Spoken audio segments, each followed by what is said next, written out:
So often over the years of serving as a priest, I have seen how people of faith in a moment of great challenge instinctively turn to God to find a way forward into the future. This has been very inspiring to me. The poet W.H. Auden was a person of faith, who was also a clear-eyed observer of our world.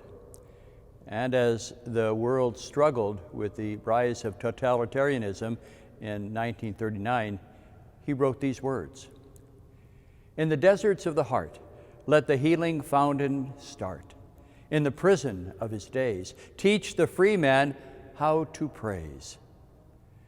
The great poet saw humanity's painful struggles, but he could also cling to his hope for a new world to emerge.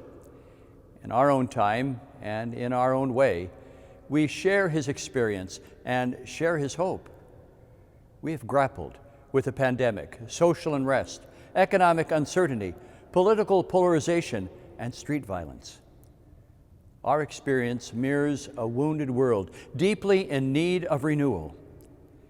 In this context, we hear God's word today. Paul speaks to the Corinthians of renewal when he affirms Jesus as the last Adam, a life-giving spirit who brings us to new birth. In today's gospel, Jesus invites his disciples to leave behind an old world and to embrace the newness he offers, a new world of unlimited love, generosity, mercy, and forgiveness. The final words in the New Testament found in the book of Revelations are from Jesus. He promises Christians in every age, "Behold, I am making all things new." This parting gift to us is his promise to renew and heal the world we live in, and it is a promise that is reliable. The Lord will not disappoint, and in fact inspires us to boldly respond in our own time to his call to live in a new way. That message comes out so clearly in the words of Jesus today in the gospel. "To you who hear me, I say, love your enemies. Do good to those who hate you. Be compassionate as your Father is compassionate. Give, and it will be given to you." He calls us to believe that he is doing something new in us, and it is up to us to receive this gift to go beyond our natural instincts and selfish inclinations. The theme for this year's annual Catholic Appeal is Making All Things New, God's Promise and Our Responsibility. The appeal and its theme offers us an opportunity to pray and consider God's promised renewal of our lives, our church, and our world, as well as our part in that journey of making all things new.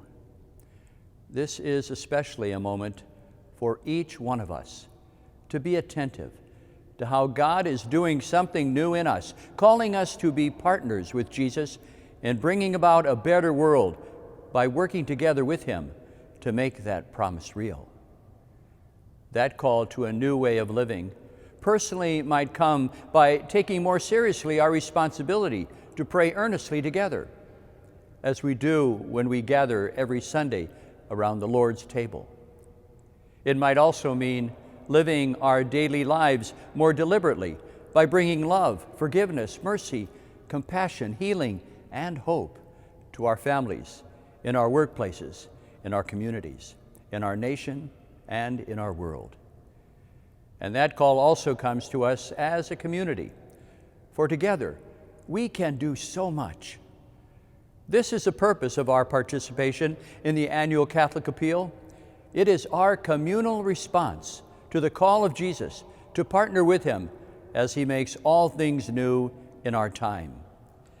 He calls us to join his work in renewing our struggling parish communities and schools, and strengthening our religious education and ministry formation programs, in bringing healing in society through initiatives for justice, peace, and respect for human life, and healing to our world, where so many suffer from illness, natural disasters, famine, and war, as we support Catholic relief services.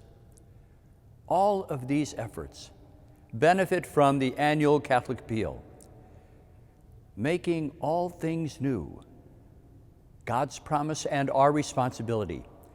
These words both welcome and challenge us. They give us hope that the promise of Jesus to Christians of all ages to make all things new is reliable, and it is for us. It is this hope that gives us a confidence to be bold in responding decisively and generously to his call to join him in making all things new. To you who hear me, I say, love your enemies. Do good to those who hate you.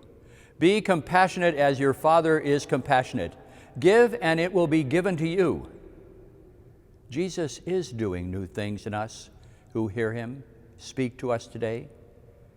Let his words inspire us to join together in the annual Catholic Appeal. I pledge to you to be a faithful steward of your gifts, for I know that they require sacrifice for you and your family. Your gift can also be of help to our parish ministries, for once your parish meets its goal, proceeds return to your parish to support its mission in your local community. Now I invite you to turn your attention to your pastor as he offers his own request for your support and walks you through the instructions for making a pledge and a contribution to the appeal.